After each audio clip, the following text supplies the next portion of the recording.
तुमच्या गावातले मराठ्यांचे जेवढे ग्रामपंचायतचे सदस्य आहेत तेवढ्याला सांगायचं मुंबईला चल. सरपंच, माजी सरपंच, चेअरमन यांना सगळ्यांना सांगायचं तुला मोठं करताना आम्ही रात्रंदिवस प्रचार करतो. आता आम्हाला मोठं करायची वेळ आली, आमचे लेकरं मोठं करायची वेळ आली, मुंबईला चल. जिल्हा परिषद सदस्य, पंचायत समितीचा सदस्याच्या पाय पडून सांगायचं मुंबईला चल. आजी माझे सगळे सभापती, उपसभापती, खासदार, आमदार, मंत्री, माजी आमदार सगळ्यांना सांगायचं मुंबईला चल. नगरसेवक, महापौर, नगराध्यक्ष, भावी जिल्हा परिषदेचे सदस्य, भावी आमदार, जिल्हा अध्यक्ष, जिल्हा प्रमुख, सगळ्या पक्षाचे शहर अध्यक्ष, तालुका अध्यक्ष, मराठ्यांचे असणारे सगळ्यांना सांगायचं मुंबईला चल. आणि एवढं सांगून जर तो नाही आला, तुम्ही त्याला काही बोलू नका. तुम्ही फक्त नाव मला द्या.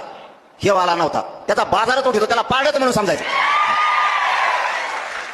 तेव्हा जाणार मी जाणार, तुम्ही टेन्शनच नाही घ्यायचं. फक्त नाव सांगा, आपण मुंबईला गेलो गल्लीत हिंडत होतं. तुम्ही मुंबईला जाणार आहे, तुम्हाला माहित नाही मागं कोणी.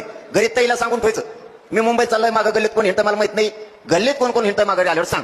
ताई बरोबर सांगते आपल्याला, हे गल्लीत हिंडत होता, त्याचा बाजार उठायची जबाबदारी म्हणून जरांगीची. तुम्ही टेन्शनच घ्यायचं नाही.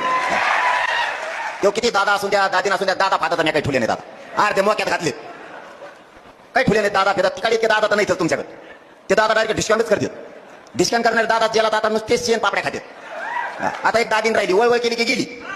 वळवळ करायची नाही, फक्त मजेन राहायचं. मंत्री होय, काय व्हायचं तर होय. मराठ्याच्या वाटा गेलं की बाजार उठेलाच. टेन्शनच घेऊ नका दादाचं. चांगले चांगले दादा कॅक्टाला झोपले अंतरवाली. काही काही रच्चे आले आमच्या तिकडच्या खासदाराला घेऊन. हळूच जाऊ का मी, पडन का काय, मला काय माहित पडन का काय. ते म्हणजे लय बेकार चाललंय. मला चलून दे मग. यांना आपल्या लेकराला मोठं नाही केलं की यांना सुट्टी द्यायची नाही. आमचा गणपती आम्ही मुंबईत चाललेला आहे त्या बारीने.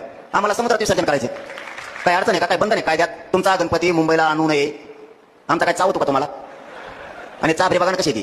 त्या चाभऱ्याचा 1.5 दिवसाचा गणपती परत येते, निघाला गिरगाव चौपाटीवर गाली लोटांना. आणि आमचा 11 दिवसाचा. अरे आम्ही 3 महिन्याचा करू. दम आहे आमच्यात मराठ्यात तेवढा. 3 महिन्याचा करू. मराठ्यांना माझा आव्हान एका नाही, बेसावत राहायचं नाही. मराठ्यांची हार होता कामा नाही. यावेळेस काही झालं तरी हरकत नाही. मराठी जिंकून मुंबईतून वापस यायचंय. अशी आरुळे ठोका. इतके रेकॉर्ड ब्रेक मराठी मुंबईकडे निघाले पाहिजेत. भूतो ना भविष्यात असा मराठ्यांचा विजय झाला पाहिजे. मराठ्यावर आरक्षण घेऊन गुलाल फेकायचा, विजयाचा म्हणजे फेकायचाच. आधी बात हटायचं नाही कोणी. आता जे व्हायचं असेल ते होईल, पण मुंबईत घुसायचं. मराठ्यांच्या डोक्यावरती आरक्षण घेऊन गुलाल टाकायचा. चंद्रसूर्य आहे तोपर्यंत मराठ्यांना आरक्षण उडालं नाही पाहिजे. लेकरा बाळांच्या आयुष्याचं कल्याण करा माय बापा. शेवटी आपल्याशिवाय आपल्या लेकरा बाळाला कोणी नाही. लेकरांना अपेक्षा लागल्या, आम्हाला आरक्षण मिळालं, आम्ही अधिकारी होऊ. लेकरा बाळा सुखात समाधानात राहिले पाहिजेत. एकाही मराठ्यांनी जबाबदारीनं काम करायचंय. बेसावध एकाही मराठ्यांनी काम करायचं नाही. आजपासून घर ना घर जागा करायचं, गाव ना गाव जागा करायचं. जिल्हा तालुका राज्यात जिथपर्यंत ओळख असेल तिथपर्यंत मराठी जागे करायचं. एकाही मराठ्यांनी झोपायचं नाही. मी रातपाट हे तुमच्या लेकरासाठी करतो, लक्षात असू द्या. माझा मराठा हरू द्यायचा नाही. आजपासून तुमच्या खांद्यावरती जबाबदारी आहे. ताकदीनं मुंबईकडे निघायचंय. 29 ऑगस्टला चलो मुंबईचा नारा द्यायचा. सगळ्यांनी मुंबईची वाट करायची. एकही मराठा खरी राहता कामा नाही. जबाबदारी आजपासून तुमच्या खांद्यावरती देतो आणि सांगतो धन्यवाद. जय शिवराय.